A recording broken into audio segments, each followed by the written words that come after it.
Hi friends, ഞാൻ Anilkumar. PSCG അക്കാദമിയുടെ YouTube ചാനലിലേക്ക് സ്വാഗതം.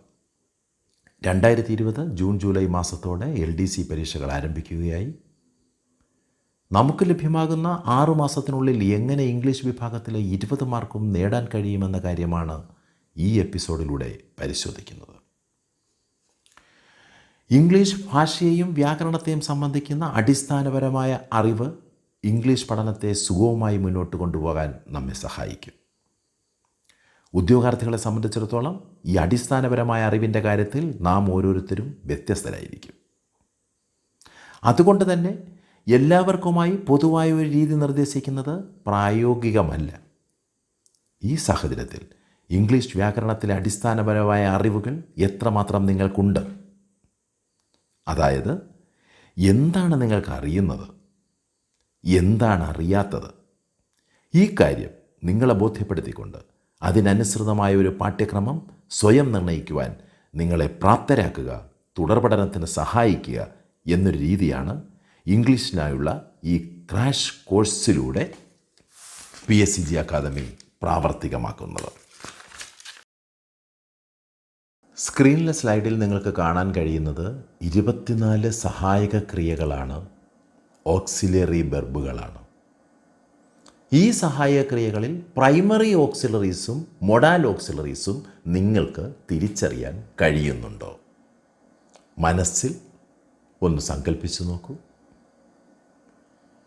വെർബുകൾ ഇവയാണ്: is, are, am, was, were, do, does, did, has, have, had, will, shall, would, should, can, could, may, might, must, used to, dare, need, ought. ഇങ്ങനെയൊരു ഉത്തരമാണോ നിങ്ങൾക്ക് ലഭിച്ചത്? Primary ഓക്സിലറിയായി നിങ്ങൾ കണ്ടെത്തിയത് is, are, am, was, were, do, does, did, has, have, had എന്നീ 11 സഹായക്രിയകളാണോ? ഈ സഹായക്രിയകൾക്ക് primary auxiliaries എന്നറിയപ്പെടുന്ന ഈ 11 സഹായക്രിയകളുടെ പ്രത്യേകതയായി നിങ്ങൾ കണ്ടെത്തിയത് എന്താണ്? ഇവയ്ക്ക് സഹായക്രിയയായി വർത്തിക്കുന്നതോടൊപ്പം സ്വതന്ത്രമായ ക്രിയയായി പ്രവർത്തിക്കാനും കഴിയുമെന്ന കാര്യം തന്നെയാണ്. ഹീ ഈസ് ടീച്ചിങ് നൗ എന്ന് പറയുമ്പോൾ ഈസ് ഒരു സപ്പോർട്ടിംഗ് വെർബാണ്, ടീച്ചിങ് എന്ന വെർബിനെ സപ്പോർട്ട് ചെയ്യുന്നു. എന്നാൽ ഹീസ് എ ബോയ് എന്ന് പറയുമ്പോൾ ബിയുടെ സിമ്പിൾ പ്രസൻറ്റ് രൂപമായിട്ടാണ് ഈസ് പ്രയോഗിക്കപ്പെട്ടത്. അത് സ്വതന്ത്രമായ ഒരു വെർബ് തന്നെയാണ്. മൊഡാൽ ഓക്സിലറീസായി നിങ്ങൾ തിരഞ്ഞെടുത്തത് will, shall, would, should, can, could, may, might, must, used to, dare, need, ought എന്നിവ തന്നെയല്ലേ? മൊഡാൽ ഓക്സിലറീസിൽ ഏകവചനവും ബഹുവചനവും അത് തന്നെയായിരിക്കുമെന്ന കാര്യം നിങ്ങളുടെ ശ്രദ്ധയിൽപ്പെട്ടോ? അതുപോലെ തന്നെ മൊഡാൽ ഓക്സിലറീസ് കഴിഞ്ഞാൽ വെർബിൻ്റെ ബേസ് ഫോമാണ് നാം ഉപയോഗിക്കുന്നത്.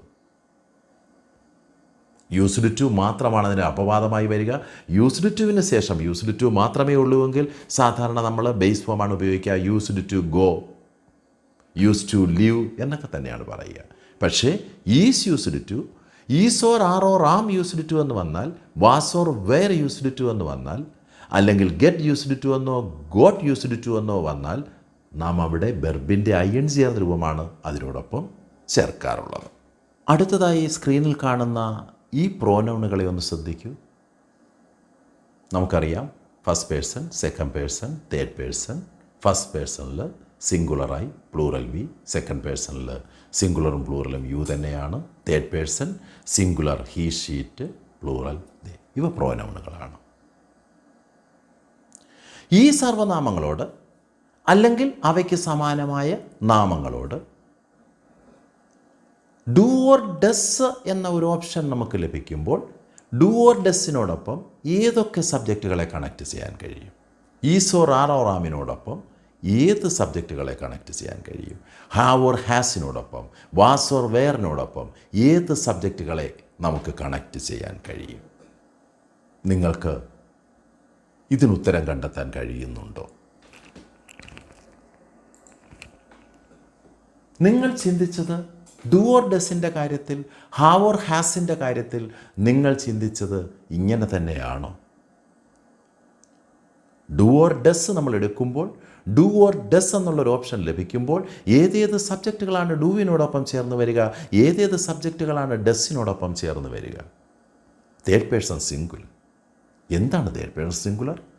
ഐയും യുവും ഒഴികെയുള്ള നാമങ്ങളെല്ലാം തന്നെ തേർഡ് പേഴ്സൺ സിംഗുലറാണ് വരിക. ഇവിടെ പ്രോനൗണാണ് കൊടുത്തിരിക്കുന്നത്. പ്രോനൗൺ നാമത്തിന് പകരം ഉപയോഗിക്കുന്നതാണ്.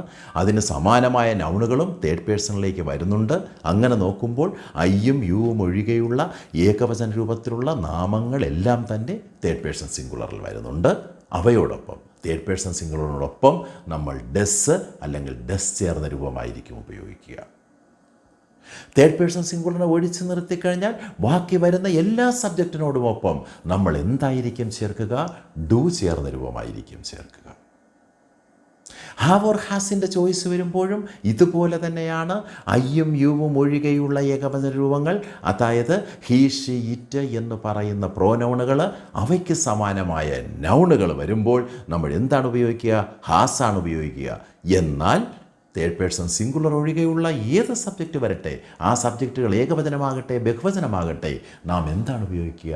ഹാവ് എന്നാണ് ഉപയോഗിക്കുക. I have, you have, we have, they have, Rama and Krishna have, ഇങ്ങനെയാണ് നമ്മൾ ഉപയോഗിക്കുക. അടുത്തതായി is or are or am എന്നൊരു ചോയ്സ് കിട്ടുമ്പോൾ എങ്ങനെ ഉപയോഗിക്കപ്പെടുമെന്നാണ് നിങ്ങൾ ചിന്തിച്ചത്? ഐയോടൊപ്പം നാം എന്താണ് ചേർക്കുക? ആം. ഫസ്റ്റ് പേഴ്സൺ സിംഗുലർ ഐയോടൊപ്പം നാം ആമാണ് ചേർക്കുക.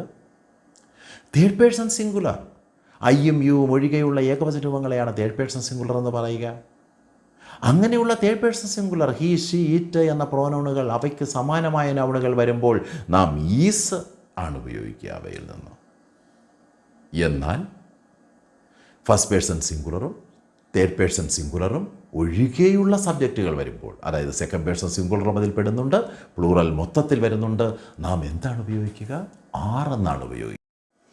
സ്ക്രീനിൽ കൊടുത്തിരിക്കുന്ന വിവിധതരം സെൻറ്റൻസുകൾ നിങ്ങളൊന്ന് ശ്രദ്ധിക്കൂ. The wind is blowing from the west. Remove the package. Open the blue box and connect the 2 wires.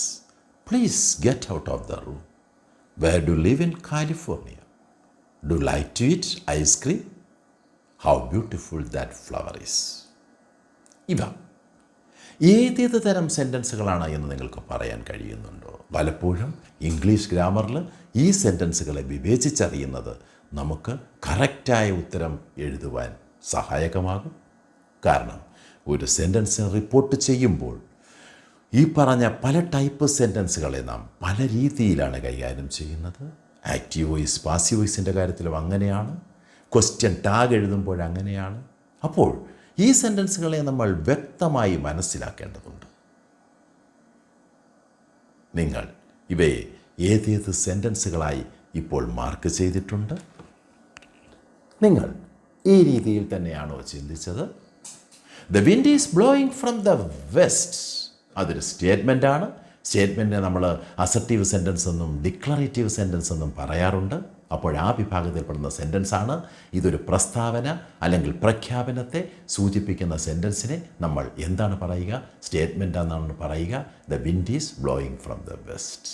അവിടെ സബ്ജക്റ്റ് ഉണ്ട്, പൂർണ്ണമായൊരു വെർബുണ്ട്, ഒരു പ്രസ്താവന തന്നെയാണ്.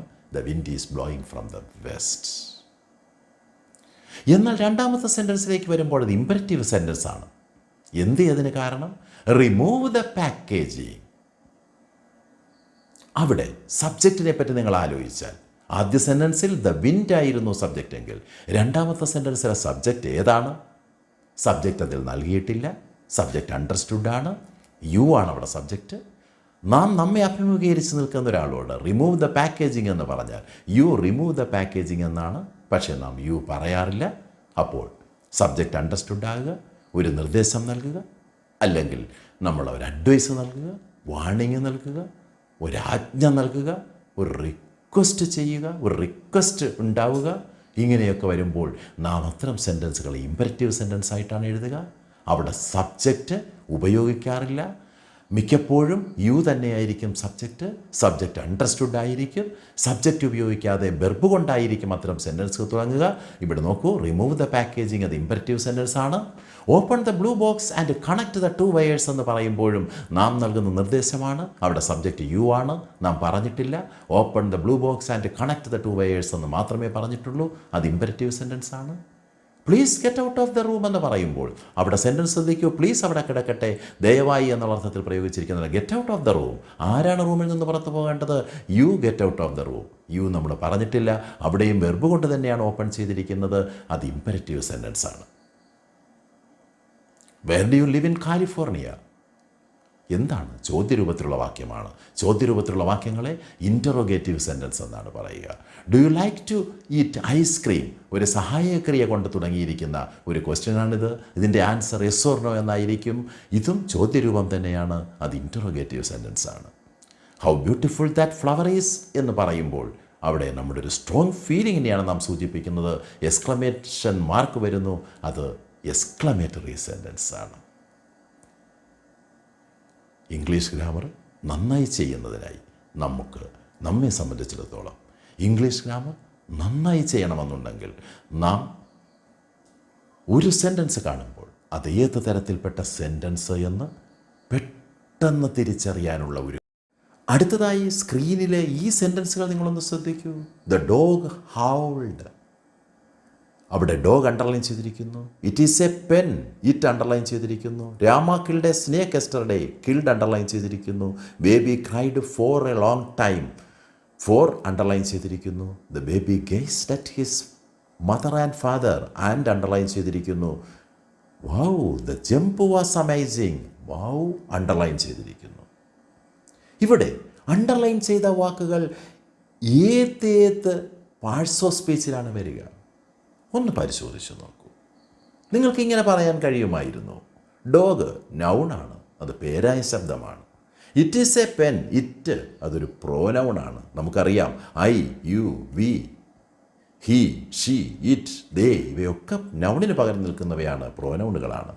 Rama killed a snake yesterday, കിൽഡാണ് അണ്ടർലൈൻ ചെയ്തിരിക്കുന്നത്. കിൽഡ് എന്നുള്ളത് ഒരു ആക്ഷൻ വേർഡാണ്.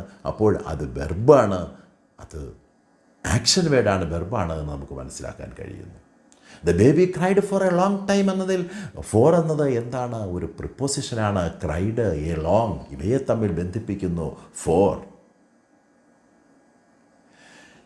The baby gazed at his mother and father. Mother, father എന്നീ വാക്കുകളെ തമ്മിൽ, രണ്ട് വാക്കുകളെ തമ്മിൽ അല്ലെങ്കിൽ രണ്ട് വാക്യഭാഗങ്ങളെ തമ്മിൽ ബന്ധിപ്പിക്കുന്നവ കൺജക്ഷനാണ്. നമുക്കറിയാം ആൻഡ്, ഓർ, അതുപോലെ തന്നെ though, although, as if, not only but also ഇവയൊക്കെ നമ്മൾ എന്തായിട്ടാണ് പരിഗണിക്കുന്നത്? കൺജങ്ഷനായിട്ടാണ് പരിഗണിക്കുന്നത്. ആസ് വെൽ ആസ്, ഇങ്ങനെ എത്രയോ കൺജങ്ഷൻസ് ഉണ്ട്. നോ സൂണർ ദാൻ, ഇതൊക്കെ നമ്മൾ എന്തായിട്ടാണ് പരിഗണിക്കുന്നത്? കൺജങ്ഷൻസ് ആയിട്ടാണ് പരിഗണിക്കുന്നത്. വാവ് ദ ജംപ് വാസ് അമേസിങ്. വാവ് എന്ന് നാം പറയുന്നത് നമ്മുടെ സ്ട്രോങ് ഫീലിങ്ങിനെ പ്രകടിപ്പിക്കുവാനാണ്. അതിനെ നാം ഇൻ്റർജെക്ഷൻ എന്നാണ് പറയുക. അപ്പോൾ ഇതറിയാവുന്ന ഒരാൾക്ക് പാർട്സ് ഓഫ് സ്പീച്ച് എന്ന അടിസ്ഥാനപരമായ കാര്യം അറിവുണ്ട് എന്ന് കരുതാം. അല്ലാത്തവർ പാർട്സ് ഓഫ് സ്പീച്ചിനെ പറ്റിയുള്ള നല്ല ധാരണ ഉണ്ടാക്കിയെടുക്കേണ്ടതുണ്ട്. സ്ക്രീനിലെ ഈ സെൻറ്റൻസിൽ കൂടി നിങ്ങളൊന്ന് ശ്രദ്ധിക്കൂ. London is the capital of the Britain. ഇവിടെ വെർബ് ഏതാണ്? ടെൻസ് ഏതാണ്? The next train leaves this evening at 5 PM. Verb ഏതാണ്? ടെൻസ് ഏതാണ്? He has been walking there for 3 months now. Verb ഏതാണ്? ടെൻസ് എന്താണ്? My friends dash the film yesterday. See, saw, have seen എന്നീ 3 വെർബുകൾ തന്നിരിക്കുന്നു. ഏത് രൂപം ചേർത്താണ് നമ്മളത് കറക്റ്റായി പൂരിപ്പിക്കുക? I dash the letter before you arrived. ബ്രാക്കറ്റിൽ had written, wrote, will write. ഇവയിലേത് ചേർത്തായിരിക്കും നാം ഇത് ഫില്ല് ചെയ്യുക? ഇതിനെപ്പറ്റിയുള്ളൊരു ധാരണ നിങ്ങളിലുണ്ടോ? London is the capital of Britain എന്ന് പറയുമ്പോൾ ഈസ് എന്നതാണ് വെർബ്. അത് സിമ്പിൾ പ്രസൻറ്റൻസ് ആണ്. നമ്മൾ സാധാരണയായി സിമ്പിൾ പ്രസൻറ്റിൽ do or does plus base ഫോമാണ് ഉപയോഗിക്കുക. ബിയുടെ സിമ്പിൾ പ്രസൻറ്റ് രൂപം സ്വതന്ത്രങ്ങളാണ്. അതുകൊണ്ട് ഈസ് ഓർ ആർ ഓർ ആമാണ് ഉപയോഗിക്കേണ്ടത്. ഇവിടെ ബിയുടെ സിമ്പിൾ പ്രസൻറ്റ് രൂപമായ ഈസാണ് നാം ഉപയോഗിച്ചത്. The next train leaves this evening at 5 PM എന്ന് പറയുമ്പോൾ നമ്മളവിടെ ഉപയോഗിച്ചത് സിമ്പിൾ പ്രസൻറ്റ് വെർബാണ്. Leaves does plus base form does plus leave, leaves എന്നാണ് ഉപയോഗിച്ചത്. കാരണം ദ നെക്സ്റ്റ് ട്രെയിൻ എന്നുള്ളത് തേർഡ് പേഴ്സൺ സിംഗുലറാണ് വരിക. ഇറ്റ് എന്ന പ്രോനൗണിന് സമാനമായി വരുന്ന നൗണാണത്. അതുകൊണ്ടാണ് നമ്മൾ ഡസ് പ്ലസ് ബേസ് ഫോം ഉപയോഗിച്ചത്. ഇത് ഭാവിയെ സംബന്ധിച്ചൊരു സൂചന നൽകുന്നുവെങ്കിലും ചാർട്ട് ചെയ്യപ്പെട്ടൊരു കാര്യമാണ്, പ്രീ പ്ലാൻഡ് ആയിട്ടുള്ളൊരു കാര്യമാണ്. പ്രീ പ്ലാൻഡ് ആയിട്ടുള്ള ഭാവിയിലെ കാര്യം പറയുമ്പോൾ നമ്മൾ സിമ്പിൾ പ്രസൻറ്റിലാണ് പറയാറുള്ളത്. അതുകൊണ്ട് സിമ്പിൾ പ്രസൻറ്റാണ് ഇവിടെ ഉപയോഗിച്ചത്. He has been working there for 3 months now എന്ന് പറയുമ്പോൾ അവിടെ പ്രസൻറ്റ് പെർഫെക്റ്റ് കണ്ടിന്യൂസ് ടെൻസ് ആണ്. നമുക്കറിയാം has or have plus past വസ് വെർബ് വരുമ്പോൾ പ്രസൻറ്റ് പെർഫെക്റ്റ് ആണ്. പക്ഷേ has or have plus been plus വെർബിൻ്റെ ഐൻ ജെറുവം വരുമ്പോൾ അത് പ്രസൻറ്റ് പെർഫെക്റ്റ് കണ്ടിന്യൂസ് ടെൻസ് ആണ്. പാസ്റ്റിൽ തുടങ്ങി പ്രസൻറ്റിലെത്തി വീണ്ടും തുടരുന്ന ക്രിയകൾ നാം എന്തിനാണ് പറയുക? പ്രസൻറ്റ് പെർഫെക്റ്റ് കണ്ടിന്യൂസ് ടെൻസിലാണ് പറയുക. അവൻ അവിടെ ജോലി ചെയ്യാൻ 3 മാസമായി അവനവിടെ ജോലി ചെയ്തുകൊണ്ടിരിക്കുന്നു എന്ന് പറയുമ്പോൾ 3 മാസത്തിന് മുമ്പ് അയാൾ ജോലി ആരംഭിച്ചതാണ്. ഇപ്പോഴും ആ ഫാക്ടറിയിൽ തന്നെ ജോലി ചെയ്യുന്നു. നാളെയും അയാൾ അവിടെ തന്നെ ജോലി ചെയ്യുമെന്നുള്ള അർത്ഥമാണ് അതിലൂടെ കിട്ടുന്നത്. അപ്പോൾ ഇത് പ്രസൻറ്റ് പെർഫെക്റ്റ് കണ്ടിന്യൂസ് ടെൻസ് ആണ്. My friends dash the film yesterday എന്ന് പറയുമ്പോൾ യെസ്റ്റർഡേ, സിൻസ് യെസ്റ്റർഡേ അല്ല, യെസ്റ്റർഡേ, ഇന്നലെ എന്ന് പറയുന്ന പാസ്റ്റിലെ സ്പെസിഫിക് ആയിട്ടുള്ള ഒരു പോയിന്റ്. അവിടെ നമ്മൾ സിമ്പിൾ പാസ്റ്റാണ് ഉപയോഗിക്കുക. Did plus base verb, did plus C എന്താണ് ഉപയോഗിക്കുക? SAW, so. My friend so the film yesterday. I dash the letter before you, arrived എന്ന് പറയുമ്പോൾ അവിടെ അറൈവ്ഡ് എന്നൊരു വെർബ് കിടക്കുന്നു, നിങ്ങൾ ശ്രദ്ധിക്കൂ. ഇനി അടുത്തത് വരുന്നതും ഭൂതകാലത്തിലുള്ളൊരു വെർബ് തന്നെയാണ്, പാസ്റ്റുള്ളൊരു വെർബ് തന്നെയാണെന്ന് നിങ്ങൾക്ക് മനസ്സിലാകും. അതെന്തായിരിക്കും? റോട്ടായിരിക്കുമോ ഹാർഡ് റിട്ടൺ ആയിരിക്കുമോ? 2 ഭൂതകാല ക്രിയകൾ പറയുമ്പോൾ അതിലാദ്യം നടന്ന കാര്യം നാം എന്തിൽ വേണം പറയാൻ? പാസ്റ്റ് പെർഫെക്റ്റിലാണ് പറയേണ്ടത്. ഇവിടെ എന്താണ്? ലെറ്റർ എഴുതി എന്ന കാര്യം, നിങ്ങൾ എത്തി എന്നുള്ള കാര്യം. അതിലാദ്യം നടന്നത് എന്താണ്? നിങ്ങൾ വരുന്നതിന് മുമ്പ് ഞാൻ ലെറ്റർ എഴുതി തീർന്നു എന്ന് പറയുമ്പോൾ ആ 2 ഭൂതകാല ക്രിയകളിൽ ആദ്യം നടന്നത് ലെറ്റർ എഴുതി തീർന്നു എന്നുള്ളതാണ്. അതുകൊണ്ട് തന്നെ അത് നമ്മൾ പാസ്റ്റ് പെർഫെക്റ്റിലാണ് പറയുക. Had plus past participle form of the വെർബാണ്. അവിടെ ഹാർഡ് റിട്ടൺ എന്നാണ് ഉപയോഗിക്കുക. ഞാൻ ഇംഗ്ലീഷിൽ നിങ്ങളെ സംബന്ധിച്ചുള്ള ബേസ് അടിസ്ഥാനം എന്ത് എന്ന് പരിശോധിക്കുവാൻ നിങ്ങളെ തന്നെ പ്രാപ്തരാക്കുന്ന വിധമുള്ള ഒരു ക്ലാസ്സാണ് ഞാൻ ഈ എപ്പിസോഡിലൂടെ നൽകിയത്. ഇതിലൂടെ നിങ്ങൾക്ക് നിങ്ങളെ തന്നെ വിലയിരുത്താൻ കഴിഞ്ഞിട്ടുണ്ടാവുമെന്ന് ഞാൻ കരുതുന്നു. ഞാൻ ഈ പറഞ്ഞ കാര്യങ്ങളിൽ സംശയലേശമന്യേ പറയാൻ കഴിഞ്ഞിട്ടുള്ളവർക്ക്, ചിന്തിക്കാൻ കഴിഞ്ഞിട്ടുള്ളവർക്ക് ഇംഗ്ലീഷ് പഠനം ഒരു ബുദ്ധിമുട്ടേ അല്ല. അവർക്ക് വളരെ വേഗത്തിൽ ഇത് പഠിച്ചെടുക്കാൻ കഴിയും. പക്ഷേ അതില്ലാതിരുന്നവരും വിഷമിക്കേണ്ട കാര്യമില്ല. അവർ മനസ്സിലാക്കുക, ഇംഗ്ലീഷ് പഠനം നമ്മളിപ്പോൾ ജനറൽ നോളജ് വായിച്ച് പഠിക്കുന്ന പോലെ ഒന്നല്ല. ഒരു ബേസ്, മാത്സിനെ പോലെ തന്നെ ഒരു ബേസ് ആവശ്യമുണ്ട്. അവിടെ നമ്മൾ വെർബ് എന്താണെന്ന് അറിയണം, ആഡ്വെർബ് അറിയണം, പ്രോനൗൺ അറിയണം, ടെൻസ് അറിയണം. അതുപോലെ തന്നെ വെർബുകൾ എന്താണെന്ന് അറിയണം. ഒരു സെൻറ്റൻസ് കണ്ടു കഴിഞ്ഞാൽ ആ സെൻറ്റൻസിൽ വെർബ് എന്താണെന്ന് മനസ്സിലാക്കിയാൽ അതിൻ്റെ ടെൻസ് എന്താണെന്ന് മനസ്സിലാക്കണം. ഒരു വെർബ് കാണുമ്പോൾ അത് ആക്റ്റീവ് വോയിസിലാണോ പാസീവ് വോയിസിലാണോ കിടക്കുന്നതെന്ന് മനസ്സിലാക്കണം. ഇങ്ങനെ പലവിധ കാര്യങ്ങൾ നാം മനസ്സിൽ ഉറപ്പിക്കേണ്ടതുണ്ട്. അങ്ങനെ ഉറപ്പിച്ച് കഴിയുമ്പോൾ സ്വാഭാവികമായി ഓരോ കാര്യത്തിൻ്റെയും ഉത്തരങ്ങൾ വളരെ പെട്ടെന്ന് നമുക്ക് ലഭ്യമായിക്കൊണ്ടിരിക്കും. ഇംഗ്ലീഷ് എന്ന് പറയുന്ന നിർണായക വിഭാഗത്തെ കീഴടക്കിക്കൊണ്ട് മുന്നേറാൻ നമുക്ക് കഴിയും. റാങ്ക് ലിസ്റ്റിൽ ഉന്നത സ്ഥാനം കൈവരിക്കുവാൻ കഴിയും. ഇനിയുള്ള PSCG അക്കാദമിയുടെ ക്ലാസ്സുകൾ ഇംഗ്ലീഷിൽ സിലബസിനെ അടിസ്ഥാനമാക്കിയുള്ള ഓരോ വിഭാഗങ്ങളെയും സംബന്ധിച്ച ക്ലാസ്സുകളാണ്. ആഴ്ചയിൽ 1-2 വീഡിയോകൾ ഇംഗ്ലീഷ് സംബന്ധമായി അപ്ലോഡ് ചെയ്യുന്നതാണ്. ചാനൽ സബ്സ്ക്രൈബ് ചെയ്തുകൊണ്ട് നിങ്ങൾക്ക് ആ വീഡിയോകൾ കാണാൻ കഴിയും. അതുപോലെ തന്നെ ടെലഗ്രാം ചാനൽ ജോയിൻ ചെയ്തുകൊണ്ടും നിങ്ങൾക്ക് അപ്ലോഡ് ചെയ്യുന്ന സമയത്ത് തന്നെ അത് കാണാൻ കഴിയും. കാരണം ടെലഗ്രാം ചാനലിൽ കൂടി അത് അപ്ലോഡ് ചെയ്യുന്നതാണ്. അതിൻ്റെ ലിങ്ക് നൽകുന്നതാണ്. ടെലഗ്രാം ചാനൽ ലിങ്ക് ഡിസ്ക്രിപ്ഷൻ ബോക്സിലുണ്ട്. ഡിസ്ക്രിപ്ഷൻ ബോക്സിൽ ലിങ്കിൽ ക്ലിക്ക് ചെയ്തുകൊണ്ട് നിങ്ങൾക്ക് ടെലഗ്രാം ചാനലിൽ ജോയിൻ ചെയ്യാം. നിങ്ങൾക്ക് വാട്സാപ്പിലൂടെ അപ്ലോഡ് ചെയ്യപ്പെടുന്ന ക്ലാസ്സുകളുടെ ലിങ്ക് അപ്പോൾ തന്നെ ലഭ്യമാകണമെന്നുണ്ടെങ്കിൽ 9495351831 എന്ന എൻ്റെ നമ്പർ, അത് ഡിസ്ക്രിപ്ഷൻ ബോക്സിൽ കൊടുത്തിട്ടുണ്ട്. ആ നമ്പറിലേക്ക് ഒരു വാട്സാപ്പ് മെസ്സേജ് അയച്ചാൽ മതിയാവും. വിജയാശംസകൾ. Good bye.